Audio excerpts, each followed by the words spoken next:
Good afternoon, everyone, and welcome. We're so glad that you're here with us today.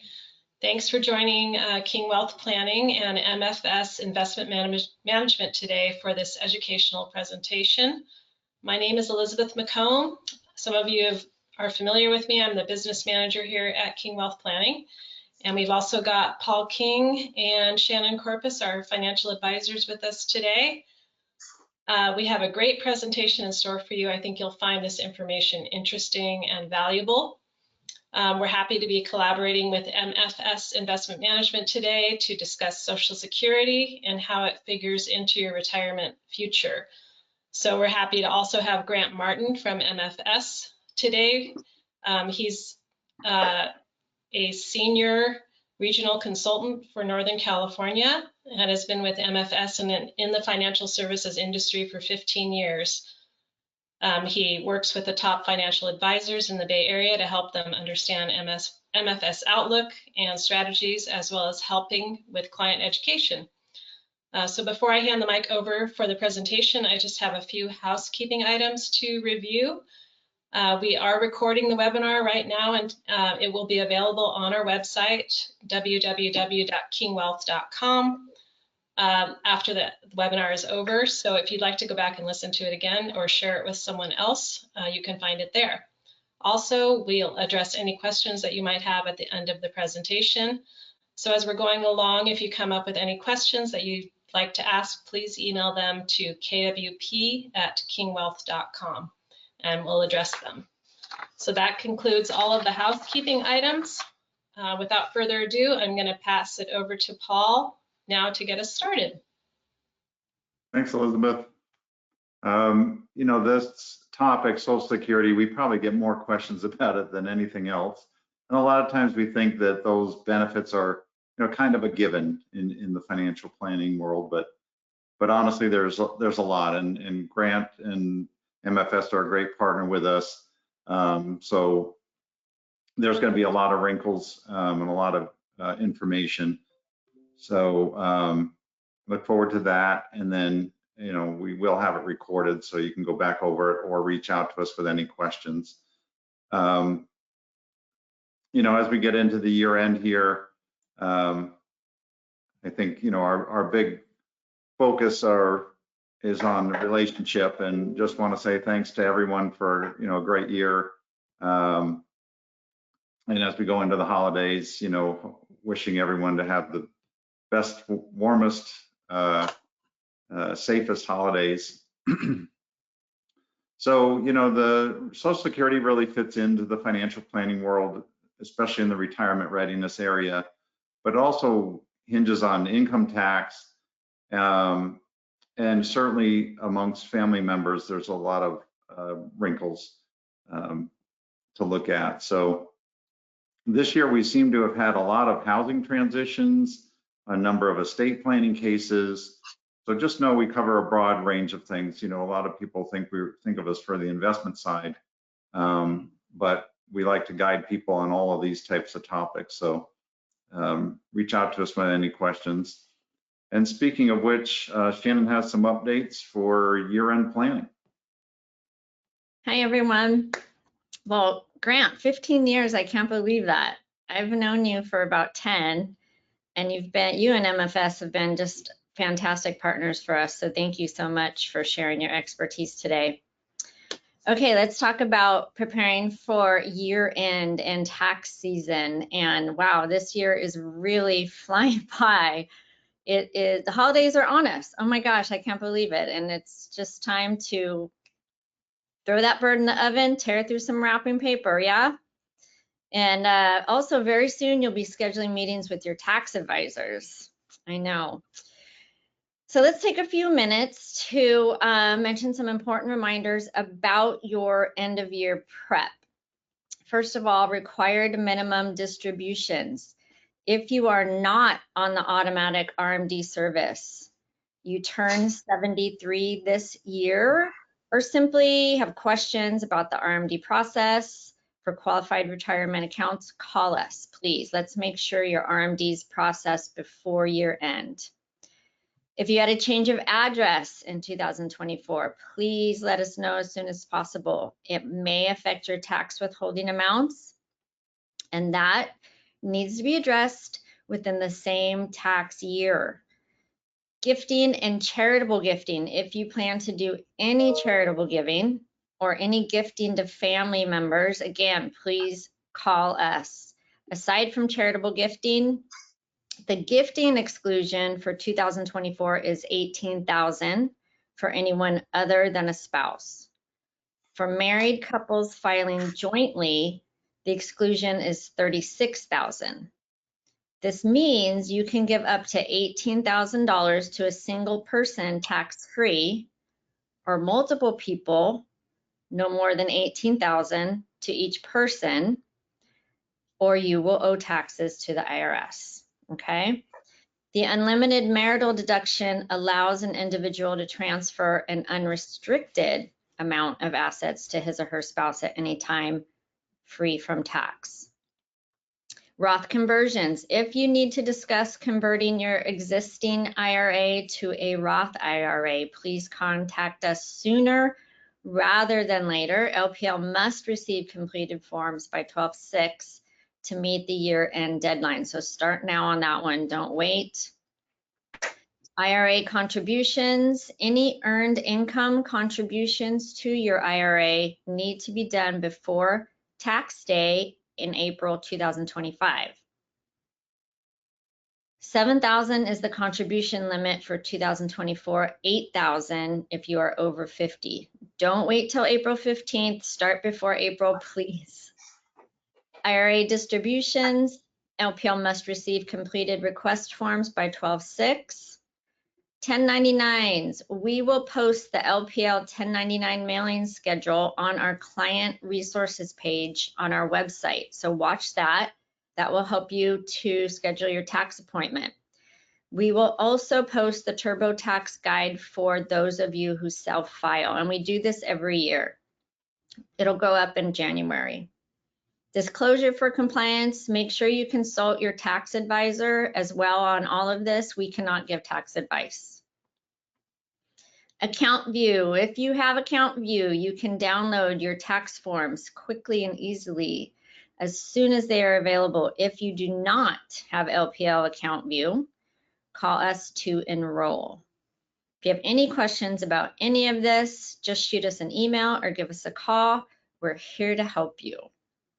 And speaking of getting ready for next year, we are planning some fantastic webinars and events in 2025. So stay tuned to your email, follow us on Facebook, LinkedIn, and X. And don't forget, invite your friends and family to all of our offerings and events. They're more than welcome to learn alongside you and get their questions answered.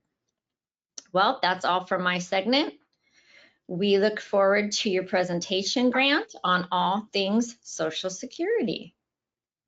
Thank you, Shannon. I appreciate it. And I have to say, thank you for the kind words. I was a bit shocked when someone pointed out I've been living in the Bay Area doing this for 12 years now. But you all, Elizabeth, your team has been one of my favorite, most enjoyable teams to work with. So I really appreciate that. I'm excited to be here and have the opportunity to go through what we're going through today for Social Security. So welcome, everyone. I always like to start anytime I do one of these by asking a simple question. How many of you know, if I asked in person, have played Monopoly? I assume everyone's at least familiar with the game or played it once in their life. It was Parker Brothers' very first board game. But I'd ask you, what do we all know? What happens when you pass go, right? You get $200. And I would think to yourself, do you know why? I asked because I didn't know. I had to look it up in the instructions at one point. And that $200 that you get when you pass go is meant to represent your salary. You've gone around the board once. It's like you've gone a month through life and you get your paycheck. So think to yourself, how many of you have ever won or even finished the game of Monopoly by doing nothing but going around the board, collecting that $200 and then tucking it underneath the board in front of you? No, right? That's not how the game is played. That's certainly not how the game is won. And I believe that same principle is true in life. And I believe that's probably why we're all here today. It's because most of us are not going to be able to go around the board of life, collect our monthly paycheck, tuck it underneath the mattress, and then be able to have the lifestyle, the retirement, leave behind the legacy, help our children or grandchildren in the way that we want to.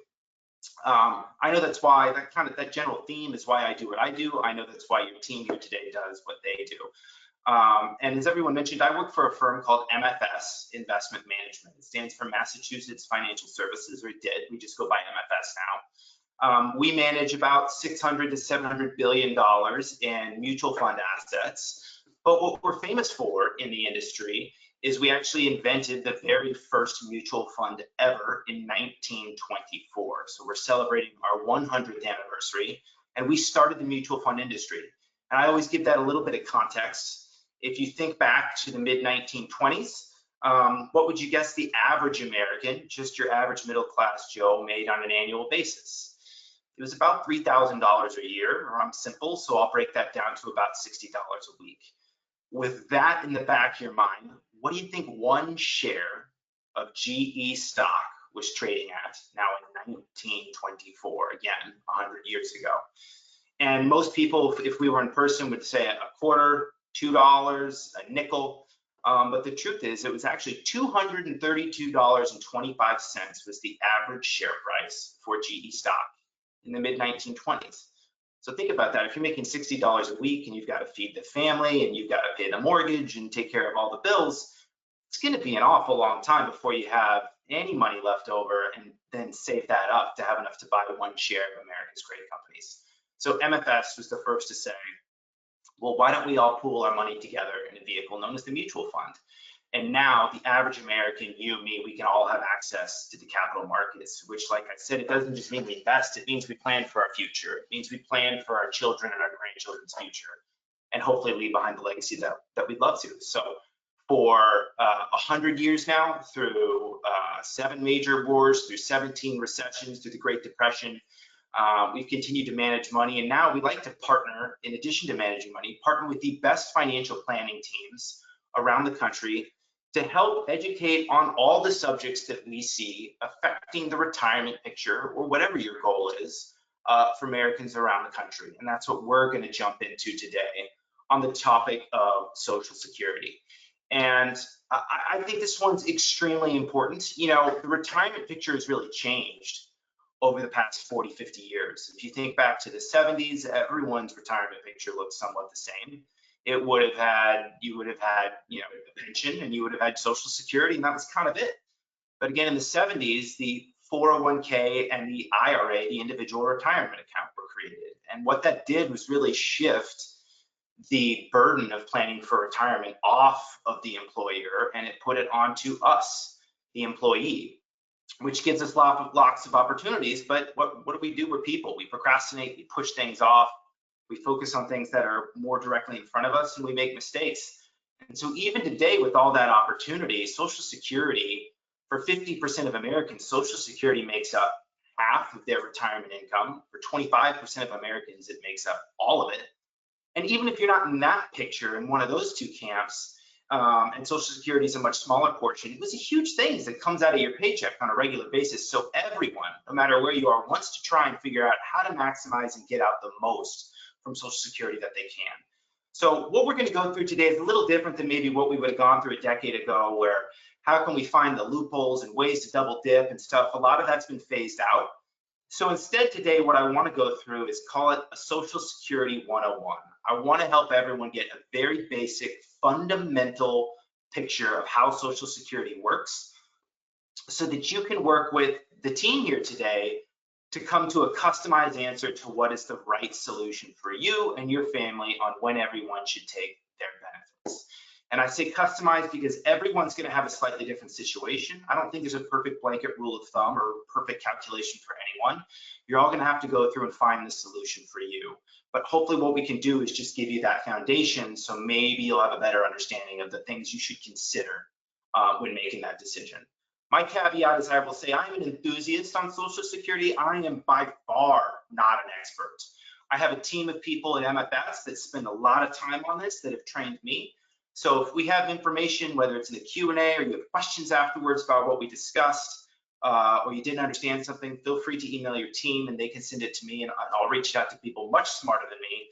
And then as you work with your team moving forward, they're going to have most of the answers, but if for whatever reason your situation requires a little more insight, feel free, they can send some stuff to me, and my team might send you some general outlook. We don't give advice, but we can just give insight on how we see Social Security working for the details. So what I'm going to go through for our Social Security 101 is what I hope is on your screen. It's the basics of how your retirement benefits are calculated, because that's by far the most important thing to know. Then for anyone who's been married or divorced, we're going to go through what the options are there. And this is where I think the nitty-gritty of the presentation will focus. And then of course, everything's taxed. So we're going to focus on how Social Security is taxed and maybe some things that you can think about from that perspective. So moving in right from the top, let's look at how benefits are calculated. So to qualify for Social Security, you have to have worked for 40 quarters or for 10 years. Once you've done that, you qualify and eligible to receive a Social Security benefit. From there, they will take your 35 highest earning years, and that's the data that they're going to use to calculate how much you're eligible to receive. Your 35 highest earning years. That does not have to be 35 years in any order. It doesn't matter if it's at the beginning, the end, in the middle. They're going to cherry pick the highest 35 years, and those are going to be what gets calculated for your Social Security benefit.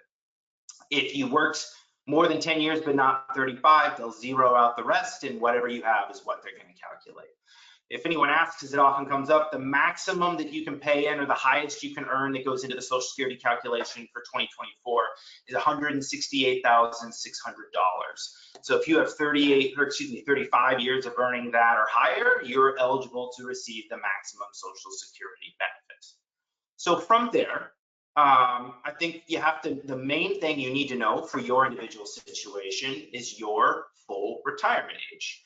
And I say that because whatever your full retirement age is, that is the number that every single one of your Social Security benefits is going to be calculated off of. So if you don't know this, nothing else makes sense. And your full retirement age is going to be dependent on when you were born. Obviously, you can see if you were born before 1954, your full retirement age is 66. If you're born after 1960, it's 67, and in between it's 66 and so many months. We use the term FRA. I might throw that around throughout the presentation, but FRA is your full retirement age, and that specific number that is unique to you. A general rule of thumb, again, it's not perfect, but I would say everyone would like to ask is, if you ask me a question, and it is, Grant, if I want to do X, Y, or Z before my full retirement age, without even knowing where you're going to go from there, generally my answer is going to be no, not without some kind of withholding or some kind of lowering of your benefit or some kind of general negative aspect that goes along with it. I think the easiest way to illustrate that is once you know your full retirement age, when you turn on Social Security matters. And so this is just going to show you that if you wait until your full retirement age, you are eligible to receive 100% of your Social Security benefit. If you can wait longer, it will maximize by 8% a year or 2% a quarter, however you want to think about it, actually monthly, but it will increase. So you're eligible to see 8% a year more. But if you take it before your full retirement age, as a caveat, you can start taking Social Security at age 62. That's when you're initially eligible. But if you take it before your full retirement age, your benefit is going to be permanently reduced. And you can see on your screen here, depending on when your FRA is, what the percentage reduction is going to look like. So this is one area where I think we need to maybe change our thinking, or at the very least, change our verbiage. It's very common to say, do you want to take Social Security early or do you want to take it late? I feel like that's the way we think of it. When are you going to take Social Security, early or late? And a better way to discuss it is to say, do you want your benefit permanently reduced or maximized? And that's just a mental thing. If you ask a child, hey, do you want your Christmas present early or late? They're going to say, I want it early every single time. And the fact of the matter is, roughly 70% of Americans take their benefit before their full retirement age and have that permanently reduced. And that doesn't always mean that's the wrong decision for their household, but I think if we can just change our thinking, it might give us a chance to look at things from a slightly different perspective. Now, this brings up some common questions.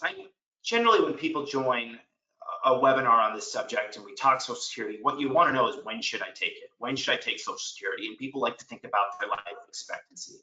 But I think there's a lot more to go into it than that. And there's a couple other, 4-ish things that I would tell you should be questions that you should include into the conversation on if and when you're deciding to take Social Security. So the first one is obviously you're going to want to look at your own life expectancy. But the second one I would tell you to think about is, are you still working?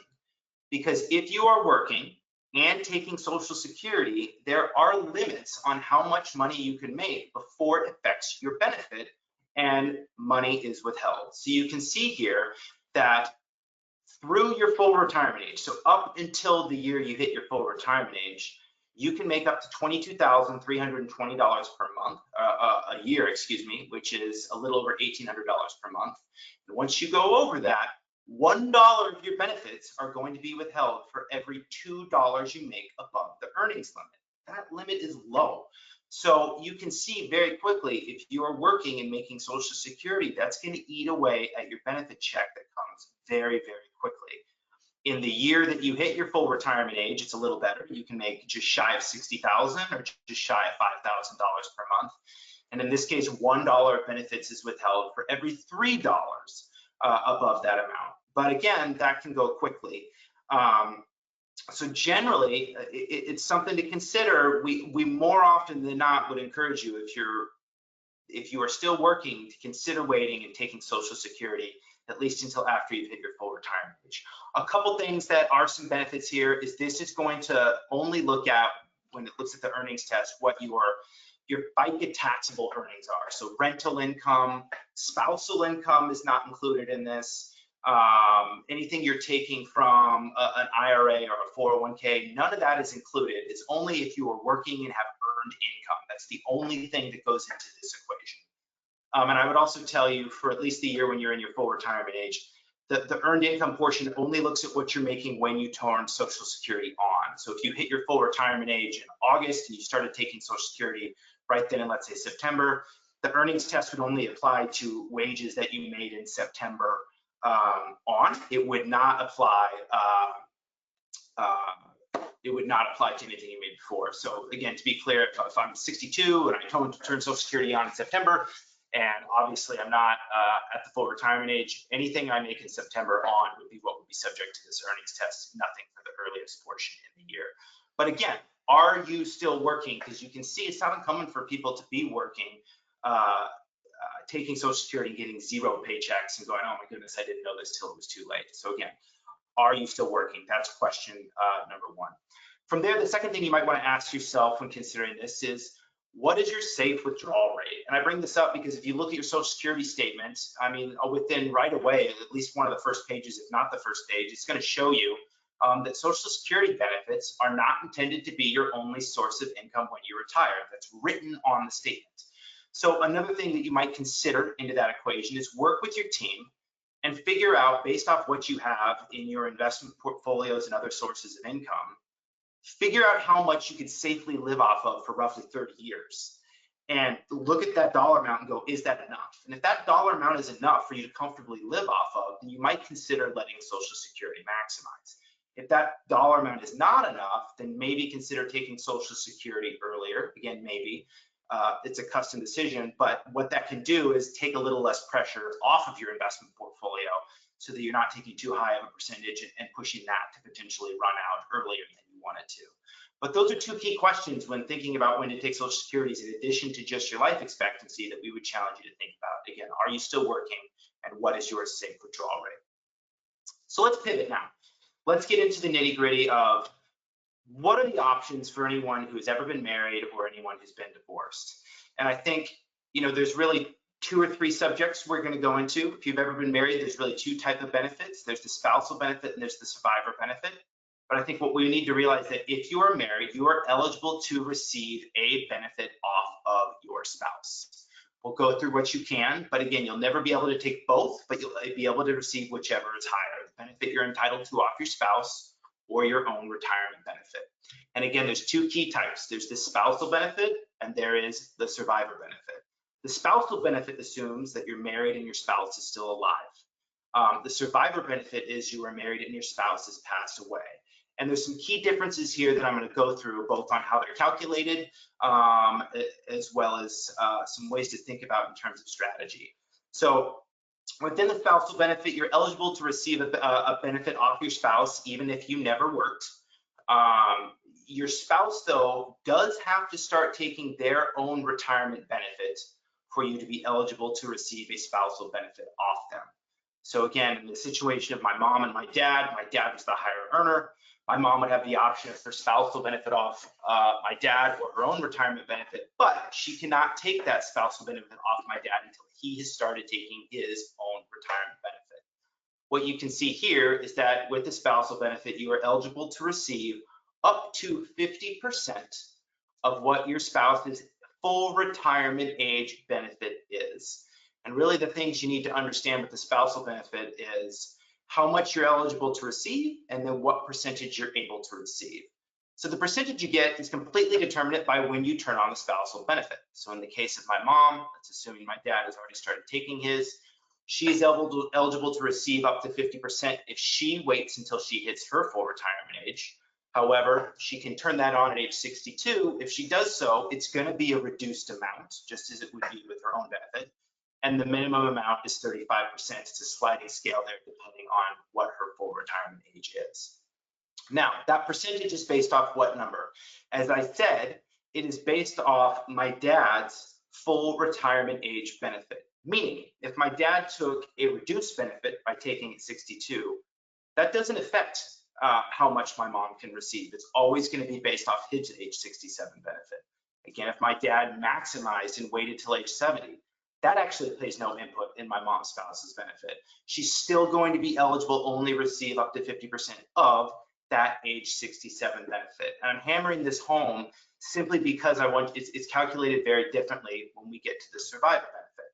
So here's a visual of it. If you take, let's go back, Jack and Diane as a couple. Diane here is the higher earner.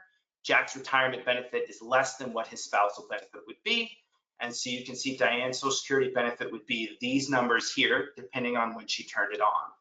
What this is simply going to illustrate for you is that Jack is eligible to receive $5,000 if he waits till his full retirement age of her $10,000 benefit, which is her full retirement age benefit, and $3,250, the reduced amount, if he claims at 62.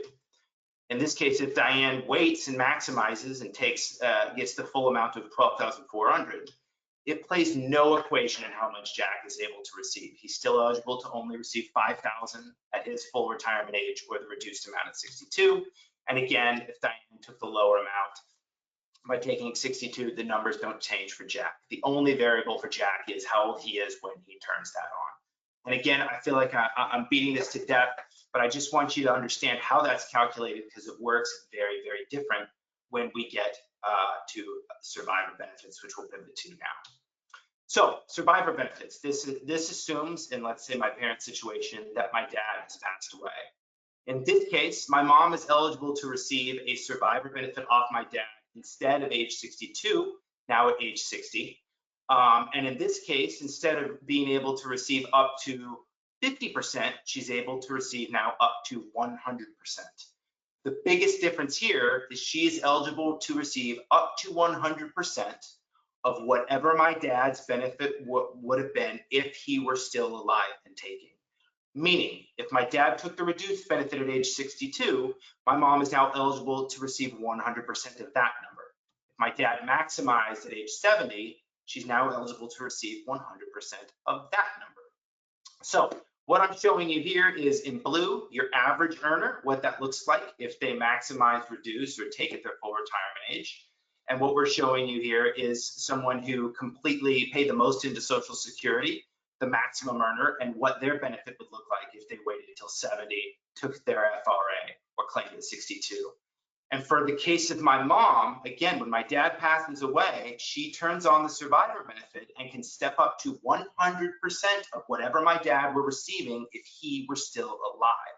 So in this case, when my dad took plays a very big role. If he's a maximum earner, you can see the difference is $20,000 a year of income that goes to my mom for the rest of her life. So this is one where, again, in the short term, when we're thinking about spousal benefits, it doesn't matter as much. But if you're the higher earner in a couple situation, and you have a shorter life expectancy, you really want to think about the family dynamic and about the income potential for your surviving spouse after you pass away. So this is where I would throw a third question into what you should consider when trying to decide whether or not to take Social Security is, again, are you married? Are you the higher earner? And who has the longer life expectancy? So many times, especially if I do this conversation in person, someone comes up to me, usually a guy, and says, Grant, I want to boil it down to the simple math.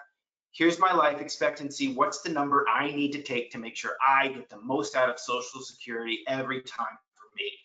And I usually have to take a step back and go, are you married and do you love your spouse? Because if you do, then you might want to think about as a whole, what's the best decision as opposed to just what's for you. If you don't love your spouse, take whenever you want, but enjoy that ride home because it could be more challenging.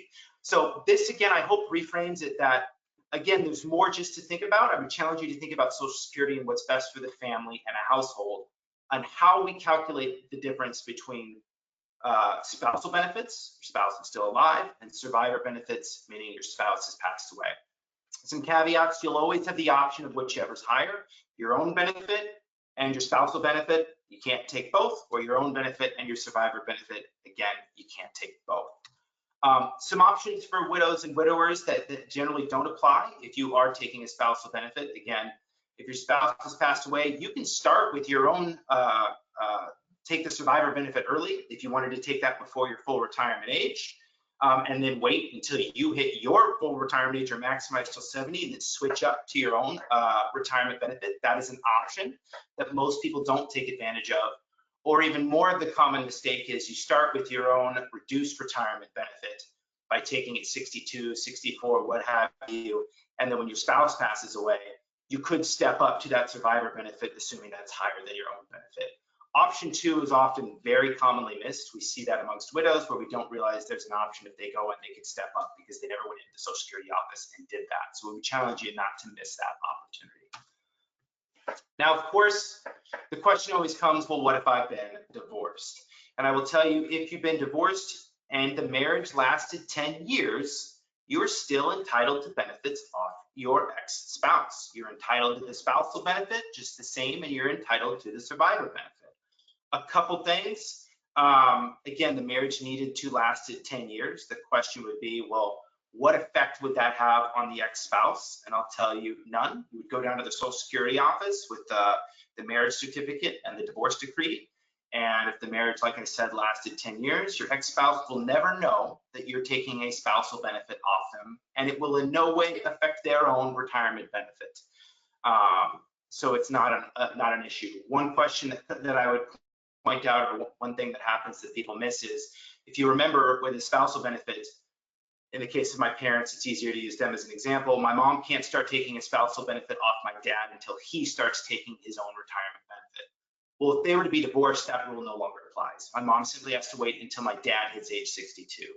And the reason that's put in place is we know a lot of marriages don't end on very positive notes, and it wouldn't be uncommon for one spouse, if they knew this, to purposely wait and not take Social Security just to spite their ex and potentially let them have to wait longer to take a spousal benefit. So that rule goes away. Once your ex hits 62, you can turn on that spousal benefit.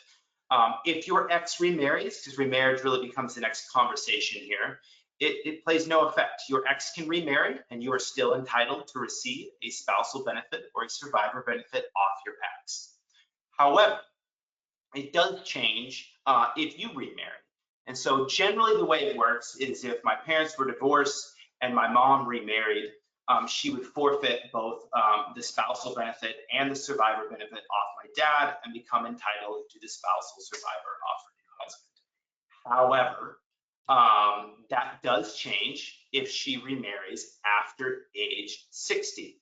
If she remarries, as you can see on the right, after age 60, she does forfeit the spousal benefit off my dad, in this case, off her ex, but she would keep the survivor benefit again when my dad, if my dad had passed away, off the ex. So in that case, she would be entitled to, if my dad had passed away, her own benefit the spousal benefit off her new husband, and the survivor benefit off my dad, whichever is higher. She cannot take more than one.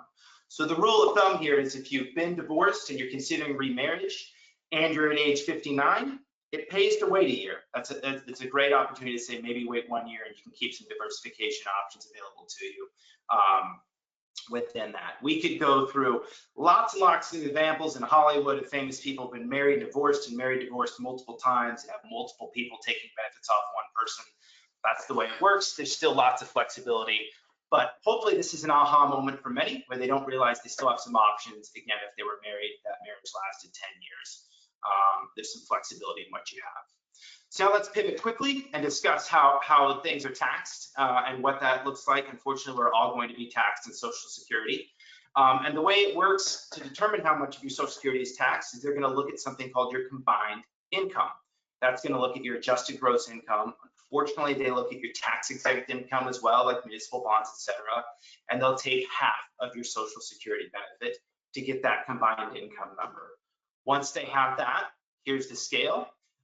If you make less than $25,000 a year as an individual or $32,000 a year as a married couple filing jointly, none of your Social Security benefits are taxable. Up to 50% of your Social Security benefits are taxable if it's between 32 and 44 as a couple, or 25 and 34 as an individual.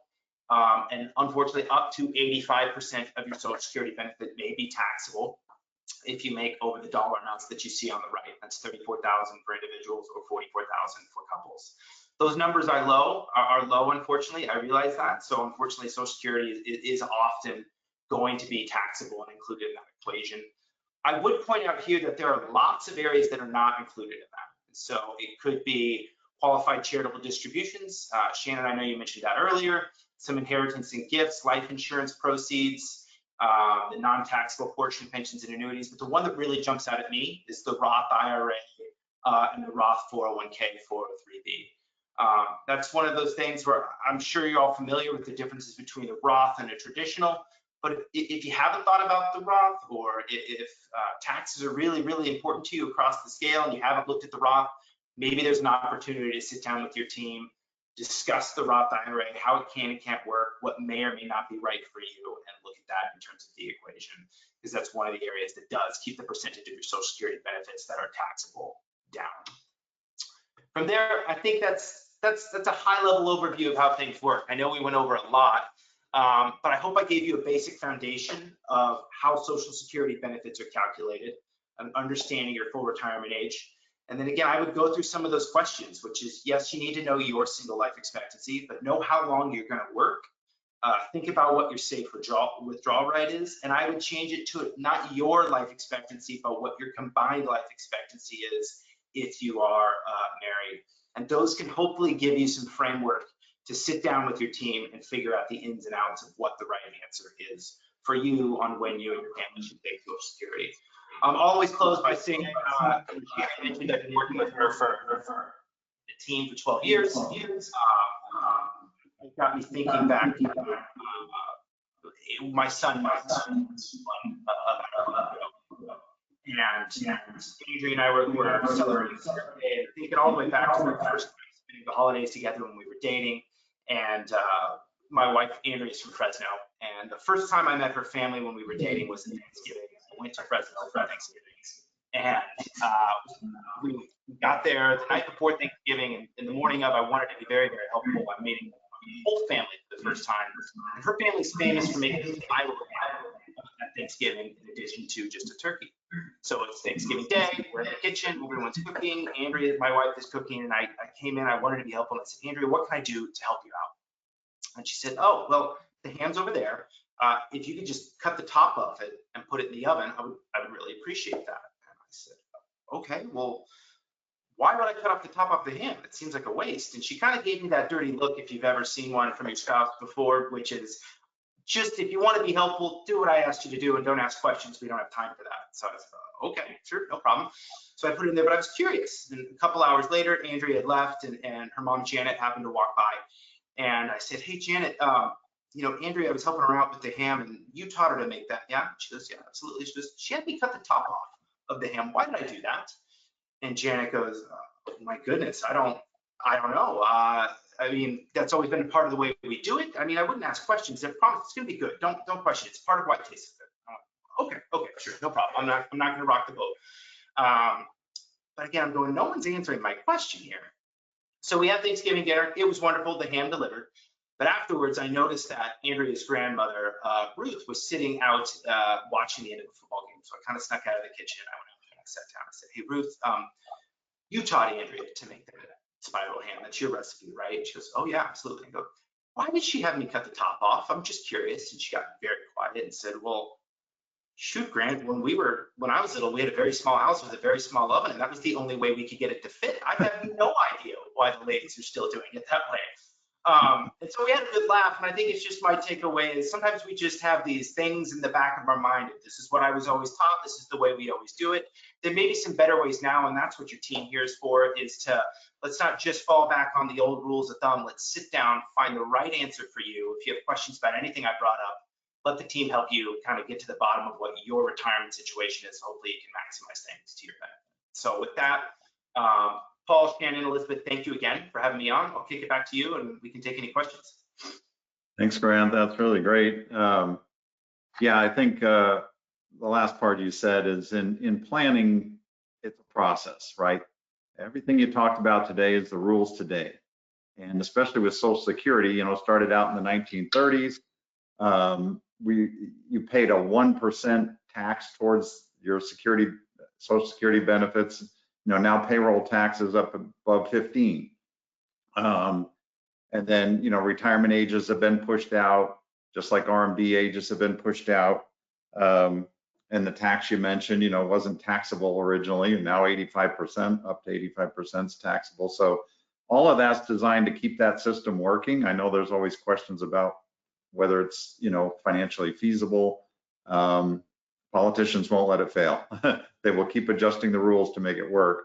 But that means for every individual, you got to pay attention to the rules. What's true today may not be true tomorrow. So I do appreciate all the info. And I don't know, Elizabeth, do you have questions? Yeah, I have a few here. I guess for Grant, so what happens if I retire and start taking my benefit at age 62, but then go back to work? Can I start and stop benefits? So the short answer is yes. If you start at 62, within 12 months, you can stop your benefit, but you have to pay back anything that you took in the meantime. So that's one option. If you're after your full retirement age, you can kind of start and stop your benefit kind of as much as you want. There are some caveats around that. But if you're stopping because you want to go back to work, it's interesting. If I were 62 and I went back to work and started making more money than was over the earnings test, which I walked through in the early part of the presentation, and all that money was withheld from my paycheck, and then I stopped working at age 64, for example. What would happen in that situation is when I hit my full retirement age, Social Security will backdate what was withheld, and they'll move the age at which I took my benefit up to age 64. So for some people, if they don't want to pay the money back that they've already done and they start working, they can continue to work, take Social Security, have their benefits withheld because they'll most likely be over those dollar amounts. They'll get nothing for that amount, but then when they hit their full retirement age in the future, that age will get moved up. So that's another option too if they're not in a spot where they want to pay the money back. But the answer is yes, you can do it if you're willing to pay back the money you took within 12 months of starting. So. Okay, here's another one. With the baby boomers reaching retirement years, will Social Security run out of money, and what changes will need to be made to keep it solvent? Yeah, so this comes up every time, and I'll say MFS does not know. We don't have any inside baseball or any inside knowledge as to this, but I know there's always question about the long-term viability of Social Security. I would say what's most likely going to be what happens is, if you notice, they push the full retirement age from 66 back to age 67. So in the future, we don't know this. This is just options that have been thrown out there as potential solutions. Is maybe they'll continue to push the full retirement age back further. That's what they've done. Maybe that's what they'll do in the future. but there'll probably be some changes. We would expect there'll be no changes that would affect the baby boomer generation. You know, that's the largest voting base out there. I don't think anyone would really have the courage to affect them, because any politician who tried to do that, I think it would be undermining themselves directly. So any future changes probably would not affect the baby boomer generation. For the rest of us, yeah, maybe, I have no idea, but it may be full retirement age being pushed back further is a consideration. Well, and again, when they set up Social Security back in the 30s, they set that retirement age at 65. Life expectancy was about 65. You know, now it's well over 80. They need to push it out. Yeah. And All right, I have a longish question here. What if a spouse has a pension and is also eligible for Social Security, meaning that he paid into Social Security for more than 40 quarters? His job previous to retirement is the one with the pension for the last 15 years he's been at that job. Does he get full Social Security if he retires at full retirement age, or is Social Security adjusted based on the pension? So there is a lot to unpack there. That's a complicated question, but I would tell you, you know, specifically within California, when you look at the pensions, there's generally two types. There's the CalSTRS and there's the CalPERS, right? Within CalPERS, you're usually paying into Social Security along with the pension that you're getting. And with CalSTRS, you're generally just getting, you're not paying into Social Security at all. And that's really going to be the determining factor, the way I understand it, from that situation. Because if you look again at CalSTRS, so you didn't pay into Social Security, then they would be subject to what's called the windfall elimination provision and the government pension offset. The difference is the windfall elimination provision is going to affect their own Social Security benefit. So the maximum that could be reduced would be $587. That's the maximum. It could potentially be better depending on things, but you know, most people just one of the worst case scenario is it would be $587 would be the maximum reduction. And then the government pension offset, yes, it could potentially affect how much they're eligible to receive off their spouse in terms of their spousal benefit. And if their government pension is 1.5 times greater than your spouse's retirement benefit, then that may wipe out your entire spousal and survivor benefit, but it's going to depend. And then if it's the CalPERS, then no, we wouldn't be subject to this and it shouldn't affect anything. So I know that's not a direct answer to your question. You can see that gets complicated depending on who they work for and how that works. I would tell you if there's a specific individual who is a teacher or work for government, that would be one to sit down with the team. You could find out the specifics if you want to send it to me, my team, and I can probably get back to you with some more specific information based off of what they're doing. And just to be clear, is private or public company pensions, no effect. Yeah. Okay, last one. What is the most important takeaway for those that will be retiring and applying for Social Security benefits soon? Well, I think it's going to be a little bit unique to everyone in their situation, but I hope, if nothing else, what people take away from this is that it shouldn't be thinking about their own life expectancy as its own thing, but more the household as a couple, who's expected to live longer, who's the higher earner, and make the best decision. Specifically, if your spouse is going to live longer, and if you're the higher earner and your spouse is expected to live longer, potentially waiting gives them the highest level for the longest term benefit for the rest of their life. So I think that's my takeaway, is think about the family as a whole as opposed to your individual scenario. All right, Paul, Shannon, anything you want to add? No, just thanks for everyone who attended, and write to us with any questions. And thanks again, Grant. Yeah, thank you, Paul. I appreciate you all. Thanks, Shannon. Thanks, Elizabeth. Yeah, we'll have this recording up soon, probably within the next few days. So thanks, everybody. Thanks, everyone. Take care.